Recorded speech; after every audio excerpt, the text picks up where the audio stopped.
نور محمد بھائی،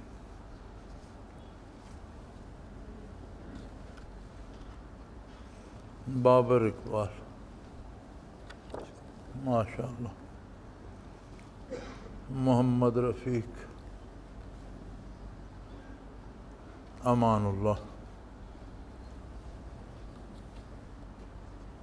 عبد الرحمن، ماشاء اللہ، عابد علی، خیر محمد، امیر دین، ماشاء اللہ، محمد اسحاق، اللہ نصیب کرے،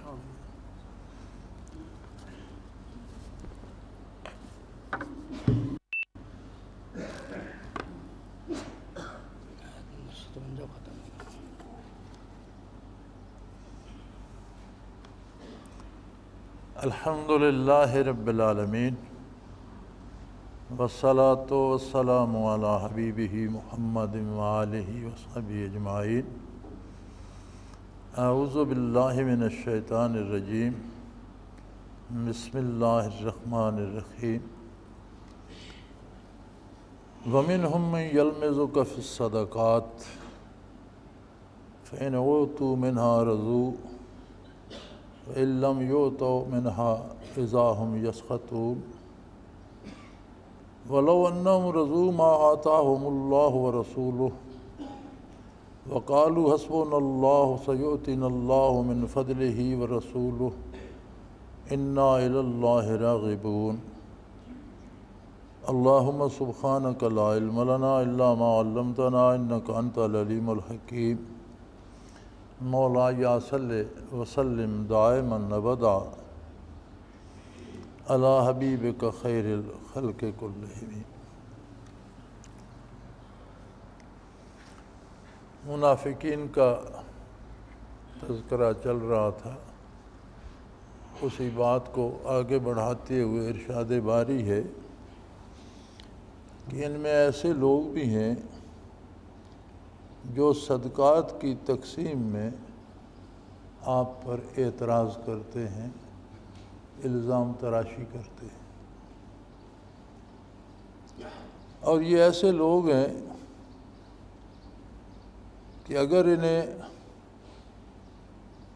اپنی خواہش کے مطابق مل جائے فَإِنْ أُوتُوا مِنْهَا رَضُوا تو پھر یہ بڑے راضی رہتے ہیں، اور اگر اپنی خواہش کے مطابق نہ ملے تو ناراض ہو جاتے ہیں۔ حق یہ تھا وَلَوْ أَنَّهُمْ رَضُوا مَا آتَاهُمُ اللَّهُ وَرَسُولُهُ، کہ کاش یہ لوگ اس بات پہ راضی رہتے جو کچھ انہیں اللہ نے عطا فرمایا اور اللہ کے رسول صلی اللہ علیہ وسلم نے عطا فرمایا، اور یہ کہتے وَقَالُوا حَسْبُنَا اللَّهُ، کہ ہمارے لیے اللہ کافی ہے، جس نے ہمیں پیدا کیا ہے وہ ہمارا رازق بھی ہے، جس نے ہمیں ضروریات دی ہیں وہ ان کی تکمیل کا ذمہ دار بھی ہے۔ سَيُؤْتِينَا اللَّهُ مِنْ فَضْلِهِ وَرَسُولُهُ، اللہ اپنی مہربانی اپنے کرم سے ہمیں اور عطا فرما دے گا، اللہ کا رسول عطا فرما دے گا۔ اِنَّا إِلَى اللَّهِ رَاغِبُونَ، یقیناً ہم اللہ ہی کی طرف رغبت کرنے والے ہیں۔ یہاں نفاق کی نشانیوں میں ایک بڑی بنیادی بات ارشاد فرمائی گئی کہ نام تو دین کا ہوتا ہے لیکن نظر دنیاوی مفادات پہ ہوتی، لوگ حلیہ تو دینداروں کا بنا لیتے ہیں، کام بھی بظاہر دین کے نام پہ کر رہے ہوتے ہیں، لیکن اس ساری کاوش سے مراد دنیا جمع کرنا ہوتا ہے، اور یہ منافقت ہے۔ حتیٰ کہ جب نبی کریم صلی اللہ علیہ وسلم صدقات تقسیم فرماتے تو صدقات نافلہ جو ہیں یہ غیر مسلم کو بھی دیے جا سکتے ہیں، حتیٰ کہ معارف القرآن میں مفتی محمد شفیع رحمۃ اللہ تعالیٰ علیہ فرماتے ہیں کہ صدقہ فطر بھی ان صدقات میں سے ہے جو غیر مسلم کو بھی دیے جا سکتے ہیں۔ تو منافق تو پھر بظاہر مسلمان تو ہوتے تھے، تو جب ضرورت مندوں کی امداد کی جاتی تو اگر انہیں زیادہ مل جاتا پھر تو بڑے خوش ہوتے، اور کبھی انہیں ان کی توقع سے کم ملتا تو پھر وہ یلمزو کا آپ پر الزام تراشی کرتے، اعتراض کرتے۔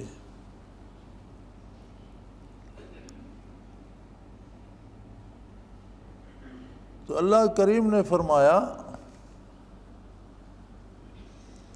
کہ یہ جو تقسیم نبی حبیب صلی اللہ علیہ وسلم فرماتے ہیں یہ تقسیم اللہ کی ہے، جو حکم حضور دیتے ہیں وہ حکم اللہ کا ہے، جو ارشاد فرماتے ہیں دین کے موضوع پر وہ سارے ارشادات باری ہوتے ہیں، یا قرآن ہوتا ہے یا حدیث ہوتی ہے۔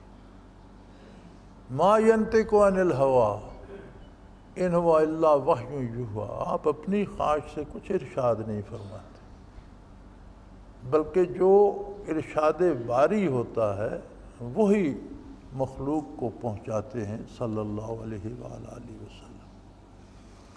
قرآن اور حدیث میں یہ فرق ہے کہ قرآن وحی مطلب ہے، وہ وحی جس کی باقاعدہ تلاوت کی جاتی ہے، حدیث وحی غیر مطلب ہے، حدیث بھی وحی ہے، قرآن میں الفاظ بھی اللہ کریم کے ہیں، معنی و معارف بھی اللہ کریم کے ہیں، حدیث میں مفہوم حضور پر القاء فرما دیا جاتا ہے، وحی فرما دیا جاتا ہے، اور حدیث میں الفاظ حضور صلی اللہ علیہ وسلم کے ہوتے ہیں، بات اللہ ہی کی ہوتی ہے۔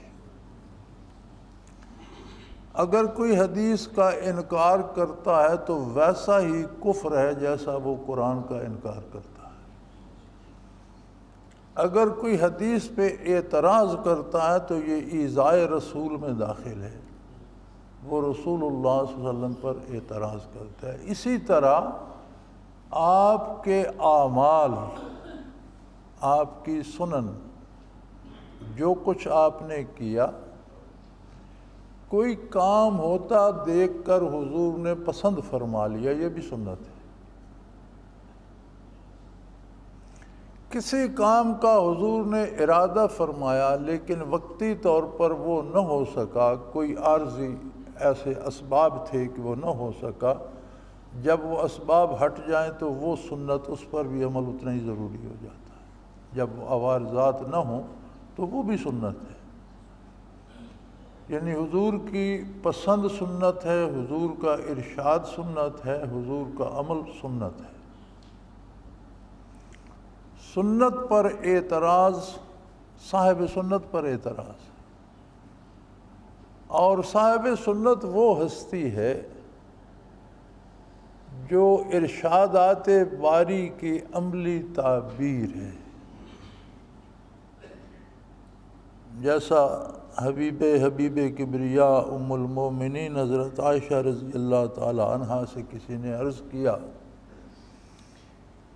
کہ حضور اکرم صلی اللہ علیہ وآلہ وسلم کے اخلاق کریمانہ کے بارے کچھ ارشاد فرمائیے۔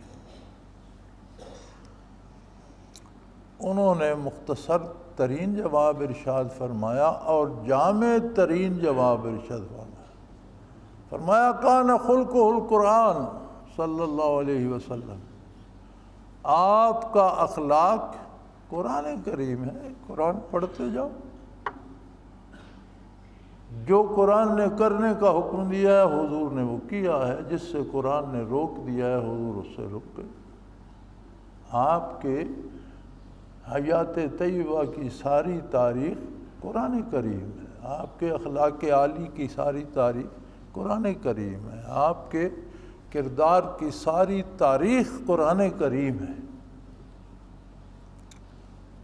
تو منافقین میں مرض یہ ہوتا ہے، کیونکہ نفاق کفر ہی کی قسم ہے اور گھٹیا ترین کفر ہے۔ ان المنافقین فی الدرک الاسفل من النار، دوزخ کے بھی کہیں نچلے سے نچلے درجے میں منافقین کو کفار سے بھی نیچے پھینکا جائے گا۔ تو دین کا نام بنا کر دنیا بٹورنا، فرمایا یہ نفاق کی ایک بدترین قسم ہے۔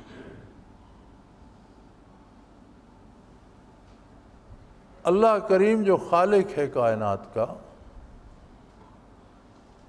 اسی نے رزق کا ذمہ بھی لیا ہے۔ مخلوق کو پیدا کرنے سے پہلے اس نے ساری مخلوق کے رزق کا انتظام فرما دیا۔ قلم خشک ہو گئے، سیاہی خشک ہو گئی، ہر چیز کا فیصلہ ہو گیا۔ کوئی بندہ اپنے حصے سے زائد ایک دانہ کھا کر نہیں مرتا، کوئی اپنے حصے کا ایک دانہ چھوڑ کر دنیا سے نہیں جاتا، کوئی اپنے حصے کا ایک قطرہ پانی چھوڑ کر نہیں جاتا اور اپنے نصیبے سے زیادہ لے کر نہیں جاتا۔ انسان مکلف ہے وسائل، جائز وسائل کو اختیار کرنے کا۔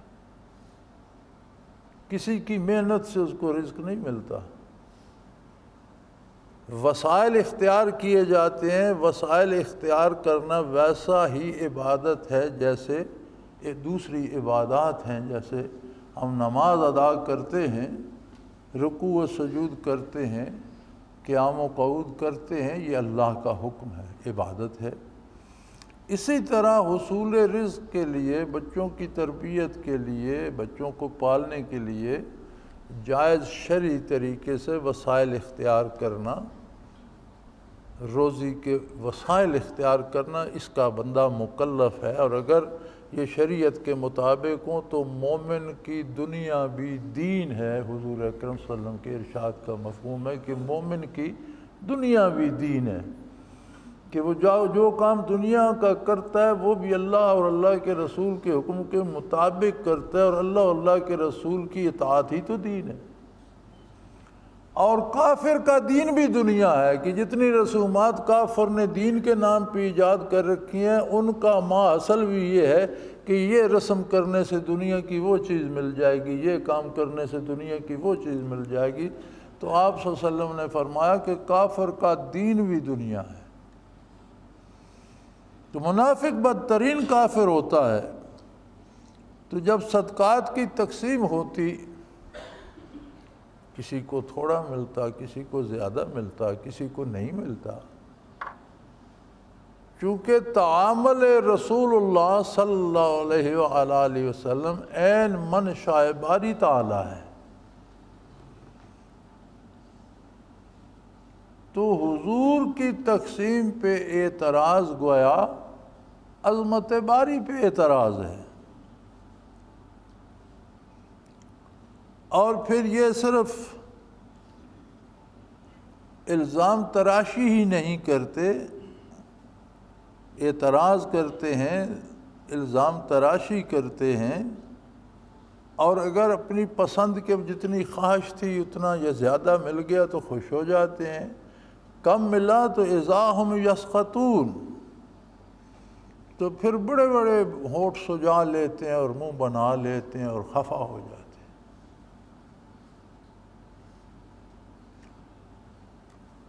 ارشاد فرمایا رب جلیل نے جل شانہ، وَلَوْ أَنَّهُمْ رَضُوا مَا آتَاهُمُ اللَّهُ وَرَسُولُهُ۔ اب دیکھیں تقسیم حضور فرما رہے ہیں، اعتراض حضور کی ذات پہ ہو رہا ہے۔ اللہ کریم فرما رہے ہیں یہ تقسیم جو میرے حبیب کی ہے یہ میری ہے، وہ جس کو جو عطا فرما رہے ہیں وہ میرے حکم سے عطا فرما رہے ہیں۔ کسی کو زیادہ دینے کا حکم ہے، کسی کو کم، کسی کو نہ دینے کا حکم ہے، تو یہ میری منشا ہے، میرا نبی تو اس پر عمل کر رہا ہے۔ اس لیے فرمایا کہ کاش یہ اس بات پہ راضی ہو جاتے کہ جو کچھ انہیں اللہ نے دیا ہے، ما آتاہم اللہ، وہ اعتراض کر رہے ہیں رسول اللہ صلی اللہ علیہ وسلم پر۔ اللہ کریم فرما رہے ہیں یہ تمہارا اعتراض تو مجھ پر ہے کہ نبی کریم جو تقسیم فرما رہے ہیں وہ میری تقسیم ہے، میرے حکم کے، میری منشا کے مطابق فرما رہے ہیں، تو تم اس پہ راضی ہو جاتے۔ ما آتاہم اللہ ورسولہ، جو کچھ اللہ عطا فرما رہا ہے اور جو اللہ کا رسول صلی اللہ علیہ وسلم عطا فرما رہا ہے، گویا حضور کی عطائے باری ہے۔ وقالوا حسبنا اللہ، اور وہ دل کی گہرائیوں سے یہ کہتے کہ ہمارے لیے اللہ کافی۔ اس عالم آب و گل میں بطفیل محمد الرسول اللہ ہمیں جو وصول حق نصیب ہو گیا، ہمیں جو اللہ کی معرفت نصیب ہو گئی، ہم نے جو اپنے رب کو پہچان لیا، ہم نے جو اپنے رب کو اپنے دل میں بسا لیا، اس سے بڑی نعمت کیا ہو سکتی ہے؟ اور جب ہمارا پروردگار ہمارے ساتھ ہے تو کمی کس بات کی، اور خوف کس بات کا، اور خطرہ کس بات کا؟ بندے تو بندوں پہ ناز کرتے ہیں۔ کوئی امیر آدمی کسی کا واقف ہو تو اسے بڑا فخر ہوتا ہے، کوئی سرکاری عہدیدار کسی کا دوست ہو تو اسے بڑا فخر ہوتا ہے، میرا کوئی کیا بگاڑ سکتا ہے، میرے ساتھ تو فلاں ہے۔ تو جس کے ساتھ اللہ جل شانہ ہو، اسے کس کا ڈر؟ اللہ کے سوا کسی سے ڈرنے کی اسے کیا ضرورت؟ اور چند روپوں کے لیے، جن کا ضروری نہیں کہ جو جس کے ہاتھ میں آئے وہ اس کے حصے میں بھی ہیں یا نصیب میں بھی ہیں، یہ ضروری نہیں ہے۔ کروڑوں روپے ایک شخص کے پاس آتے ہیں اور وہ فاقوں سے، بھوک سے مر جاتا ہے، اور وہ لوگوں کے لیے رہ جاتے ہیں۔ ایسا مرض لگا دیتا ہے رب العالمین کہ اسے خوراک نصیب نہیں ہوتی، وہ روپے کھانے نصیب نہیں ہوتے۔ کوئی ڈاکٹر لے جاتے ہیں، کوئی وکیل لے جاتے ہیں، کوئی وارثوں کے لیے رہ جاتے ہیں، اور وہ فاقے کاٹ کاٹ کر مر جاتا ہے، اور بوتلیں لگوا کے مر جاتا ہے، اور ٹیکے لگوا کے مر جاتا ہے۔ یہ ضروری نہیں کہ جو دولت جس کی مٹھی میں ہے وہ اس کا حصہ بھی ہے، یہ ضروری نہیں ہے۔ کہاں کہاں سے چلتی ہے، کہاں کہاں سے گزرتی ہے، کس تک پہنچتی ہے، یہ اس کا اپنا نظام ہے۔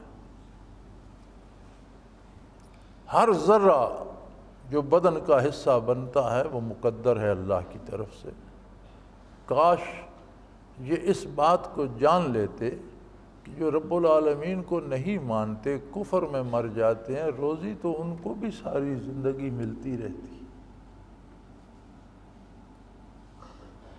غلیظ ترین جانور جن کی اصل میں حرمت ہے، جن کی کھال بال ہڈی کوئی چیز پاک نہیں ہو سکتی، روزی تو ان کو ہی مل رہی ہے۔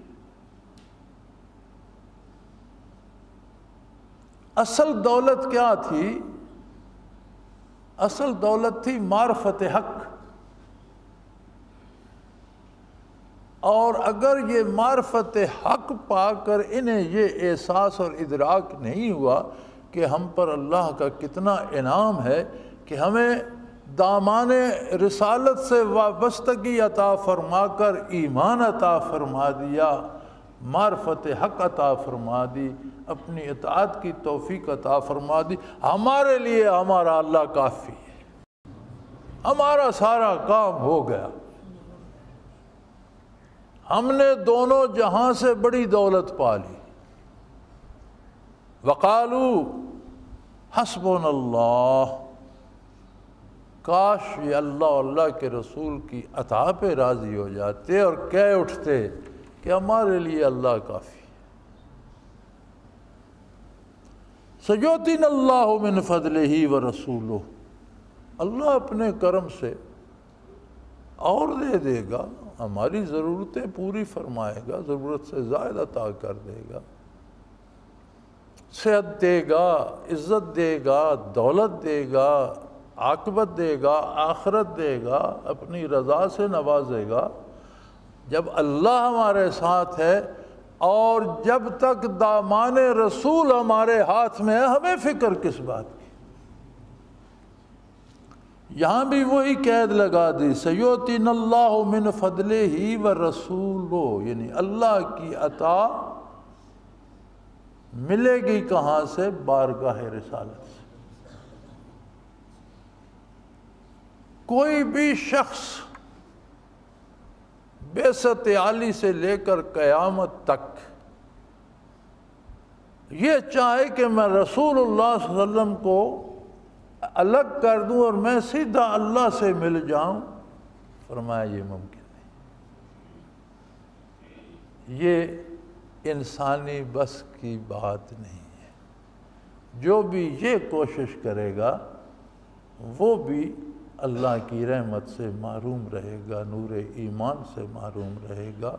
جتنے دروازے بارگاہ الوہیت میں کھلتے تھے اور اپنے اپنے وقت پر کھلتے رہے، سب بند ہو گئے۔ ایک ہی در واہ ہے اور وہ ہے محمد الرسول اللہ صلی اللہ علیہ وآلہ آلہ وسلم۔ اور یاد رکھیں، ہر مسلمان کو نبی کریم صلی اللہ علیہ وسلم سے محبت کا دعویٰ ہوتا ہے، ہر مسلمان کو حضور کے عشق کا دعویٰ ہوتا ہے، یہ بڑی بات ہے۔ لیکن یہ وہ بارگاہ ہے، ادیبوں میں، شعراء میں، دانشوروں میں مشہور ہے کہ عشق خود سر ہوتا ہے، اپنی مرضی کے کام کرتا ہے، جہاں چاہتا ہے جھک جاتا ہے، جہاں چاہتا ہے سر نہیں جھکاتا، جس سے چاہتا ہے اس پہ تکلیف بھی پہنچے تو اس سے خوش رہتے ہیں، اور جس کو نہیں چاہتا وہاں سے آرام بھی ملے تو اس کی پرواہ نہیں کرتا۔ عشق خود سر ہوتا ہے، ہوتا ہوگا، لیکن یہ وہ بارگاہ ہے جہاں عشق و محبت بھی آداب رسالت کے پابند ہیں۔ اس بارگاہ سے جسے محبت نصیب ہے اور عشق نصیب ہے، اس کا عشق اور محبت بھی آداب بارگاہ رسالت کے پابند ہیں۔ ادب گاہ است زیر آسماں از عرش نازک تر، ادب گاہ است زیر آسماں از عرش نازک تر، نفس گم کردہ می آیند ابو بکر و عمر اینجا۔ شاعر نے تو کہا تھا نفس گم کردہ می آیند جنید و بایزید اینجا، لیکن میں نے اس میں تصرف کر دیا ہے کہ حضرت بایزید رحمۃ اللہ تعالیٰ علیہ، ہم ان کی جوتیوں کی خاک بھی نہیں ہیں، بہت بڑی ہستی ہوں گے، لیکن یہ بارگاہ اس سے بہت بڑی ہے۔ یہاں تو خیر الناس بعد الانبیاء ابو بکر صدیق بھی آتے ہیں تو دم گم ہوتا ہے، فاروق اعظم بھی حاضری دیتے ہیں تو اونچی آواز نہیں نکلتی، دم گم ہوتا ہے۔ نفس گم کردہ می آیند ابو بکر و عمر اینجا۔ تو یاد رکھیں، عشق رسول کا دعویٰ کرنے والوں اپنا کردار ضرور اپنے سامنے رکھا کرو۔ اگر کردار اطاعت رسول کا مظہر ہے تو تمہاری محبت سچی ہے، اور جو کچھ تم کرتے ہو اپنی مرضی سے کرتے ہو اور اپنی خواہشات کے مطابق کرتے ہو اور چندے جمع کر کے پیسے جمع کرتے ہو اور نام عشق رسول کا کرتے ہو تو اپنے آپ کو دھوکہ دے رہے ہو۔ یہ ایذائے رسول ہوگی، اور قیامت کو یا قبر میں پتہ چلے گا کہ کس کا کیا بدلہ ہے۔ چونکہ دنیا میں جتنے جرائم بھی ہیں، جتنے گناہ بھی ہیں، کبھی سے کبھی تر گناہ بھی ہیں، لیکن ایذائے رسول سے بڑا دوسرا کوئی جرم نہیں۔ کوئی ایسی بات منہ سے نکالنا، کوئی ایسا کام کرنا جس سے حضور اکرم صلی اللہ علیہ وسلم کو ایذا ہو۔ یہ وہ لوگ ہیں جن کے لیے اللہ نے فرمایا کہ میرے حبیب اگر آپ ان کو معاف بھی کر دیں میں انہیں معاف نہیں کروں۔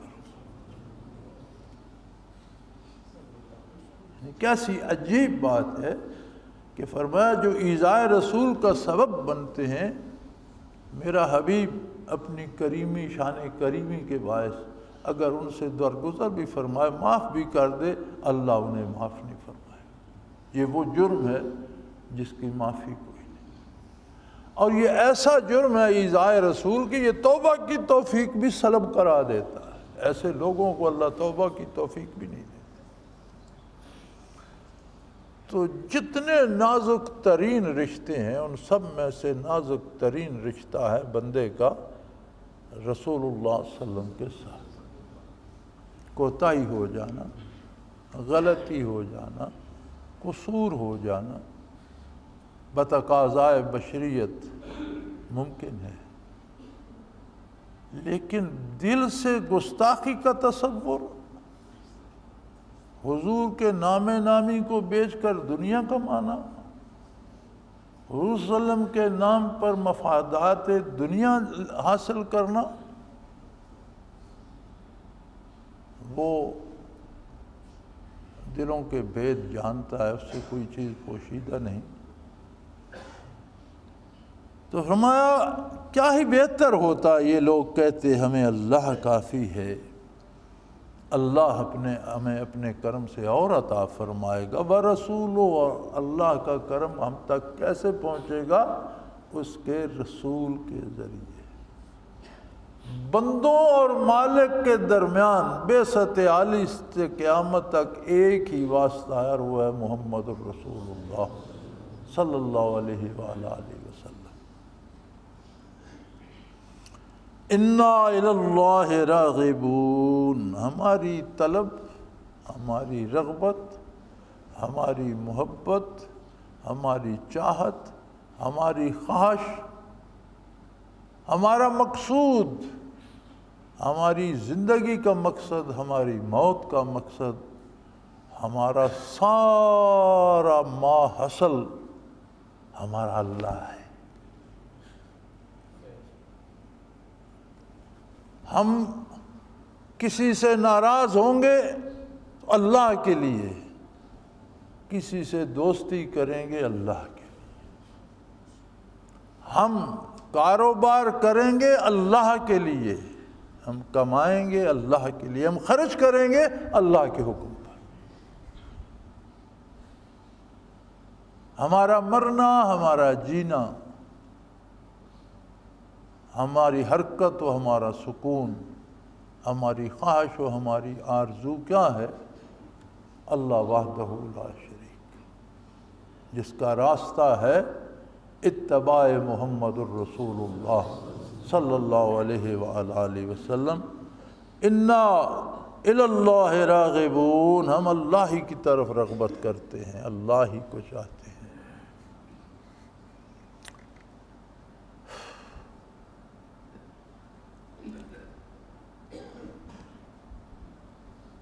محمود غزنوی رحمۃ اللہ تعالیٰ علیہ پر ہمارے آج کے دانشور بڑے چڑھتے ہیں جب اورنگزیب عالمگیر کو رحمۃ اللہ علیہ کہا جائے، محمود غزنوی کو رحمۃ اللہ علیہ کہا جائے، تو یہ بڑے چڑھتے ہیں، پھر ٹی وی پہ مذاق اڑاتے ہیں۔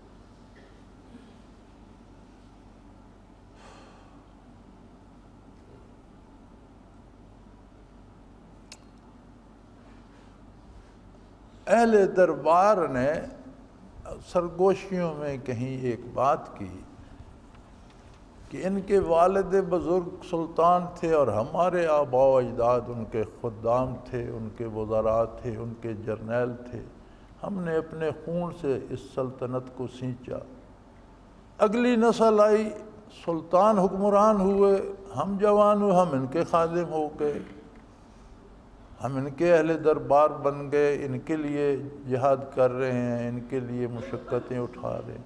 اور کمال ہے کہ ایک صحرائی کو، بدوی کو، جنگل سے ایک لڑکے کو اٹھا لے ایاز کو، اور اس کو وہ قرب شاہی نصیب ہے جو ہمیں نہیں ہے۔ یہ کمال ہے، عجیب بات ہے، یہ بادشاہ سلامت کا عجیب انصاف ہے۔ یہ سرگوشیاں جو بات لبوں سے نکلتی ہے وہ پھر پہنچ جاتی ہے۔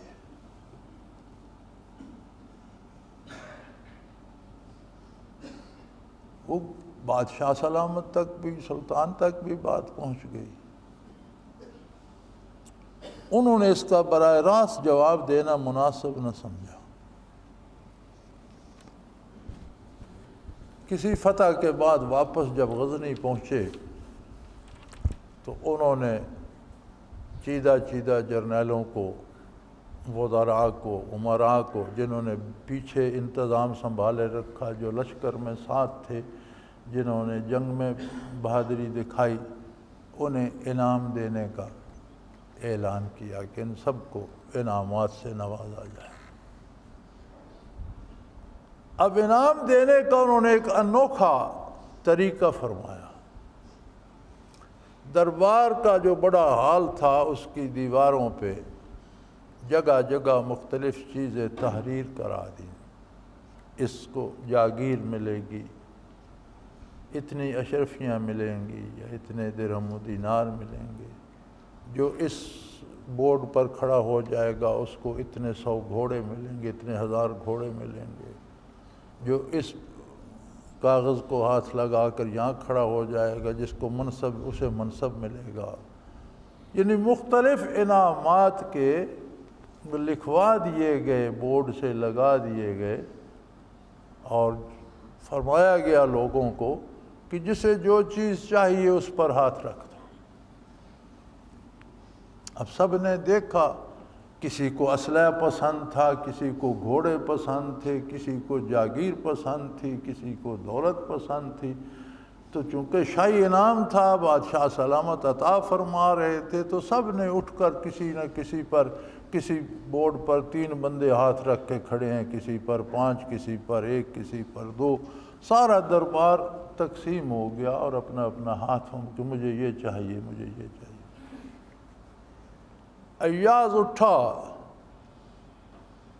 اور اس نے سلطان کے کندھے پہ ہاتھ رکھ دیا۔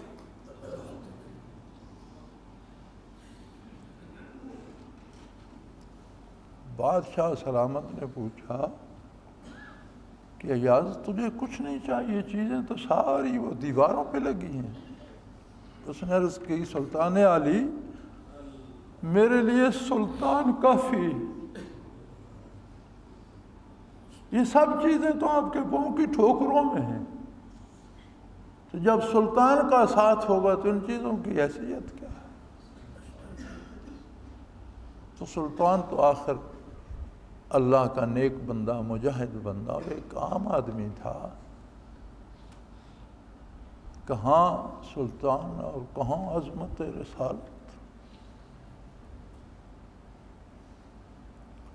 اللہ کریم فرماتے ہیں، یہ کہہ دیتے کہ ہمیں اللہ کافی ہے۔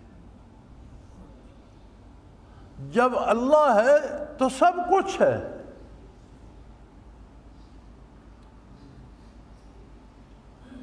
اور اللہ ملتا ہے رسول اللہ صلی اللہ علیہ وسلم کی بارگاہ سے۔ تو یہ کیوں حضور کی عطا پہ راضی نہیں ہوئے، خوش نہیں ہوئے؟ یہ کہہ دیتے ہمیں اللہ عطا فرمائے گا اپنی مہربانی سے، وَرَسُولُهُ، اپنے رسول کی معرفت، اس کا رسول عطا اللہ کی ہوگی، ہم تک پہنچے گی رسول اللہ صلی اللہ علیہ وسلم کے دست مبارک سے۔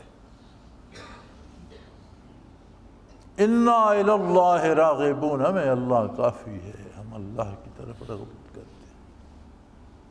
تو پھر کس چیز کی کمی ہے؟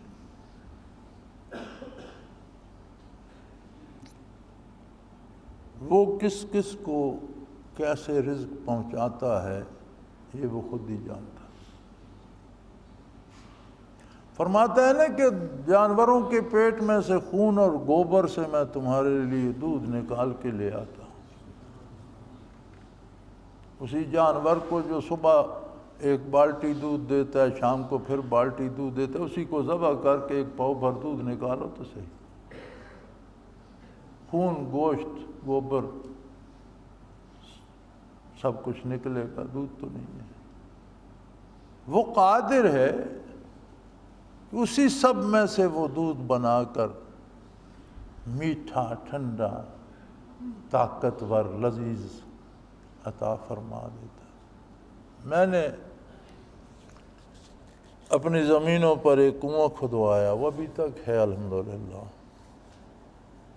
وہ میرا خیال ہے 240 فٹ گہرا ہے، اور کوئی 10-15 فٹ کی کھدائی کے بعد سے چٹانیں شروع ہو گئیں۔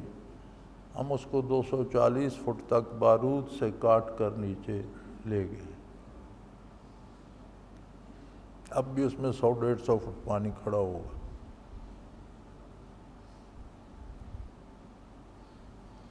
مجھے اچھی طرح یاد ہے کہ ہم 90 اور 100 کے ہیر پھیر میں جب گہرائی میں پہنچے، مجھے صحیح یاد نہیں 90 فٹ تھا، 92 تھا، 95 تھا، بہرحال مجھے یہ یاد ہے کہ اس دور میں تھا۔ تو وہ چٹان کو مشین سے سوراخ کرتے، پھر اس میں بارود بھرتے، پھر اسے بتی لگا کر، آگ لگا کر اوپر آ جاتے، دھماکہ ہوتا، چٹانیں پھٹ جاتی۔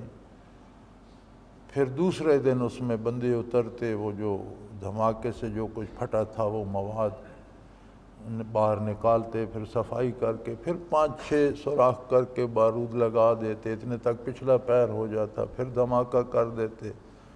رات کو چھٹی کرتے کہ اس میں گیس بن جاتی، دھواں بن جاتا، صبح تک وہ صاف ہوتا، پھر صبح ملبہ اٹھایا جاتا۔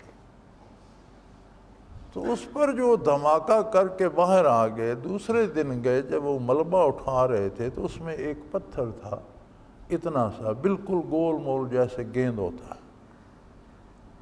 وہ گیند ٹوٹا بھی نہیں، اسی طرح گیند پڑا تھا، اس میں چٹان ٹوٹی، اس میں سے ایک گیند نکلا 90، 92، 95 فٹ کی گہرائی۔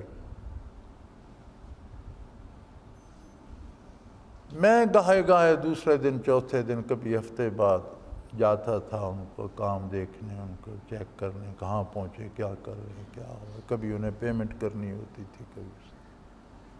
اتفاق سے اس دن میں بھی وہاں چلا گیا، تو مجھ سے پہلے انہوں نے اس کو باہر، کنویں سے باہر نکال کر اس گیند کو ایسے ٹھوکر لگائی تو اس کے 2 حصے ہو گئے۔ درمیان میں اتنی سی جگہ گول تھی اور وہ خلا تھا درمیان میں، اس میں ایک تتلی تھی زندہ۔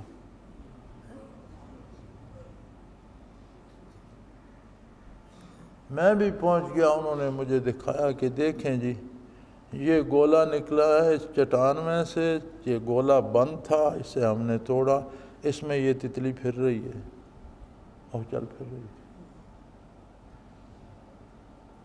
کہاں سے اسے رزق دیتا تھا، کیا کھلاتا تھا، کیسے پہنچاتا تھا؟ ہے کوئی سائنسدان جو اس کی توجیہ کر سکے؟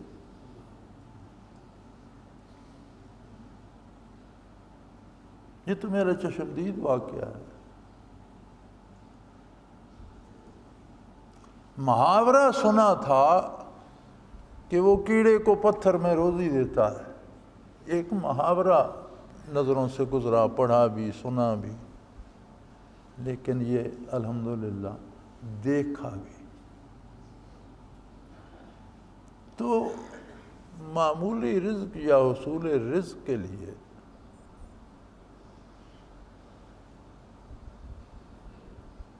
دین کو ذریعہ بنانا، دین کیا ہے؟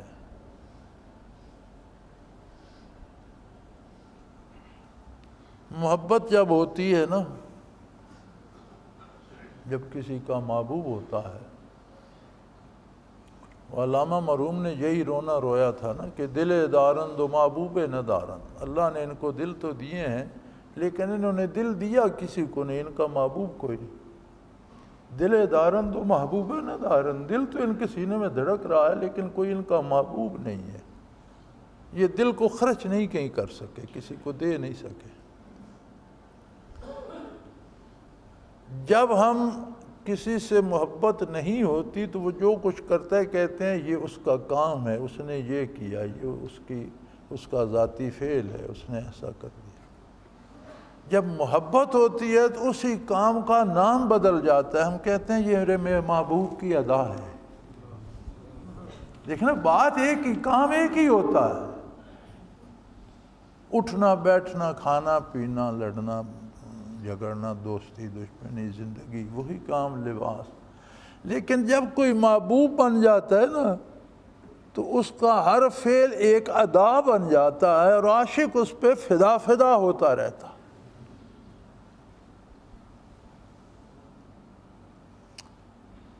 جب رسول اللہ صلی اللہ علیہ وسلم کسی کا محبوب بن جائیں، یہ نعمت نصیب ہو جائے تو ہر سنت رسول ادائے محبوب بن جاتی ہے۔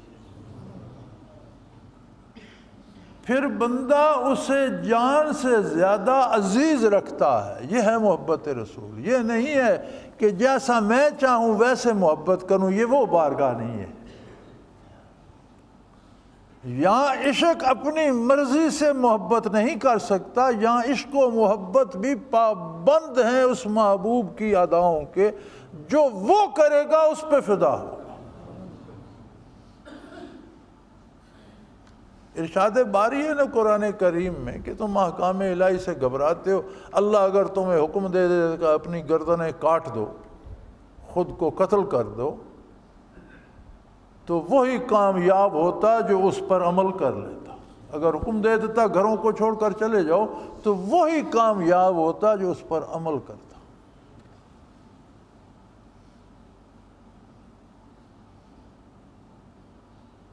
تو اللہ کریم فرماتے ہیں کہ حق تو یہ تھا کہ یہ کہہ اٹھتے حسبنا اللہ، ہمیں اللہ کافی ہے۔ سَيُؤْتِنَا اللَّهُ مِنْ فَضْلِهِ وَرَسُولُهُ، اللہ ہمیں اپنی عطا سے نوازے گا اور اس کا رسول ہم پر عطا فرمائے گا۔ اِنَّا إِلَى اللَّهِ رَاغِبُونَ، ہم اللہ کی طرف متوجہ ہوتے، ہماری ساری رغبت، ہماری ساری طلب، ہماری ساری آرزو اللہ کے لیے ہے، جس میں وہ راضی ہمارا۔ پھر بات تھی، پھر بات کا مزہ آتا، پھر یہ حق بندگی عطا کرتے۔ چند ٹکوں کے لیے، دنیاوی مفادات کے لیے، خود کو بڑا بنانے کے لیے، لوگوں میں ممتاز کرنے کے لیے، اپنی بڑائی کے لیے، مختلف مفادات کے لیے میرے نبی کا نام استعمال کریں، میرے دین کا نام استعمال کریں۔ جب ذرا سی تکلیف آئے تو اعتراض کرنا شروع کر دیں۔ فرمایا یہ تو کوئی بات۔ تو میرے بھائی، دین نام ہے ادائے محبوب صلی اللہ علیہ وسلم کا، اور اللہ کریم کا بے پناہ احسان ہے ہم سب پر اور ان سب پر جنہیں رسول اللہ صلی اللہ علیہ وسلم کے دامان رحمت سے وابستہ ہونے کا شرف نصیب ہو گیا۔ انہوں نے سب کچھ پا لیا۔ دل بر ہے بر میں الحمدللہ، سب کچھ ہے گھر میں الحمدللہ۔ دل بر ہے بر میں الحمدللہ، سب کچھ ہے گھر میں الحمدللہ۔ اللہ کریم نور ایمان نصیب فرمائے کہ عشق رسول اسی کا پھل ہے۔ عشق رسول نور ایمان دو الگ چیزیں نہیں ہیں، ایک ہی شے کے دو رخ ہیں، ایک ہی آئینے کے دو رخ ہیں۔ اور تیسرا پہلو اطاعت پیغمبر صلی اللہ علیہ وسلم کا ہے۔ کوئی ایک بھی چھوٹ گیا تو سمجھو سب چھوٹ گئے۔ جہاں سے بھی ڈور ٹوٹی بندہ فارغ ہو گیا۔ اللہ کریم اپنی پناہ میں رکھیں، خلوص دل سے اپنے نبی کی اطاعت نصیب فرمائیں، اپنی ذات کے ساتھ یقین کامل اور ایمان کامل عطا فرمائیں۔ وآخر دعوانا الحمدللہ رب العالمین۔